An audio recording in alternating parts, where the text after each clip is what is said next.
Syndicate করে 40 কেজির বেশি যদি আম চাষিরা দিতে না চায়, তাহলে আড়তদারেরা, ব্যবসায়ীরা সিন্ডিকেট করে আম কিনা বন্ধ করে কৃষকদেরকে বাধ্য করেন 50, 55, 53 কেজিতে 1 মণ করার জন্য।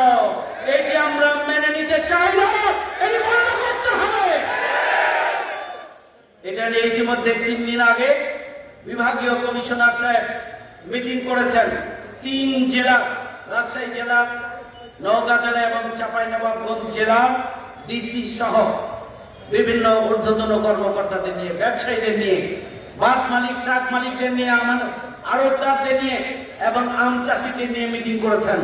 সেখানে খুব পরিষ্কারভাবে যে সিদ্ধান্ত হয়েছে, সেই সিদ্ধান্ত আড়তদার যারা, ব্যবসায়ী যারা, যারা আম চাষি এবং যারা পরিবহন শ্রমিক, তারা সবাই সেটিকে মেনে নিয়ে সমঝোতার ভিত্তিতে আপনারা আমাদের আমের যে বিশাল মার্কেট, সেটিকে আরো বিস্তৃত করার জন্য, এগিয়ে নেওয়ার জন্য এবং আমের ব্যবসাকে বিশ্বব্যাপী ছড়িয়ে দেওয়ার জন্য আপনারা ভূমিকা পালন করবেন। আল্লাহর ওয়াস্তে নিজেদের এই সম্পদ নিয়ে নিজেদের মধ্যে এমন কোন পরিস্থিতি তৈরি করবেন না যাতে কেউ জুলুমবাজ হয়ে যান এবং কেউ মজলুম হয়ে যায়, এমন যেন পরিস্থিতি তৈরি না হয়।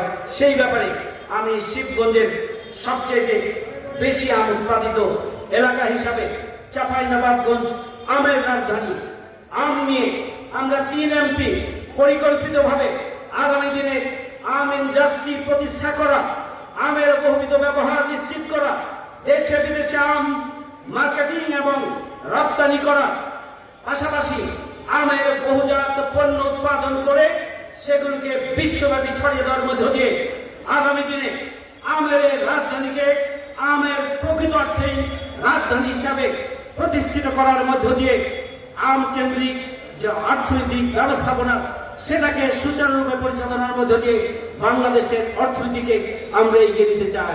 সুতরাং আপনারা আলাপ আলোচনা করে যে সমঝোতা হয়েছে, সেই সমঝোতার ভিত্তিতে শর্তগুলোকে সবাই মেনে চলবেন, সে আহ্বান জানিয়ে আমার কথা এখানে শেষ করছি। ভালো থাকবেন সবাই। আল্লাহ হাফেজ। আসসালামু আলাইকুম।